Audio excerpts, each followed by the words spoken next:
একদম সেজে গুজে পটের বিবি হয়ে লাল লাল লাল লাল লাল লাল কি ওই সেজে বেরিয়েছি। কিন্তু ব্যাপারটা হচ্ছে যে আমার মনে হচ্ছে আমি পঞ্চমী অনুযায়ী অনেক বেশি সেজে ফেলেছি, ঠিক আছে। আর বাকি পাশপাশের লোকজনদের সাজ দেখে ওরা ডান্স করতে যাবে।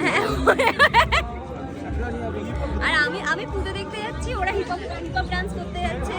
তো এরকম আমার সাথে যারা আসে তাদের কোনোদিনও আমার সাথে ড্রেস ম্যাচ হয় না। আমি এরকম পরলে ওরা এরকম, কারণ তুই ভালোবাসি আমরা না। আমি নাকি সংসারে বেরিয়েছি। আচ্ছা আমাকে কি ভালো লাগছে না? দেখি তো ড্রেস একটুও না। এটা খারাপ বলছি, আমাদের কাছে মানাচ্ছে।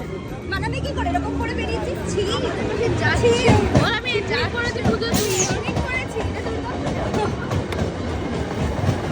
যাই হোক, আমরা এখন যাচ্ছি হচ্ছে ঠাকুর দেখতে। তো বনগা যাবো না গৌরডাঙ্গা যাবো সেটা জানি না। এসি লোকাল কেটেছি, এখানে লাগলো 5 টাকার টিকিট 60 টাকা। 60 টাকা।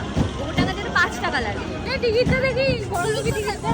এটা না আলমারিতে তুলে রাখবো আমি কালকে। না, এটা 10 টাকার টিকিট। ও আলাদা ওইটা না কোথায়? ওটাই এই তো 60 টাকা দেখা বড় করে। আমরা কেটেছি, এবার মিথ্যে কথা বলছি।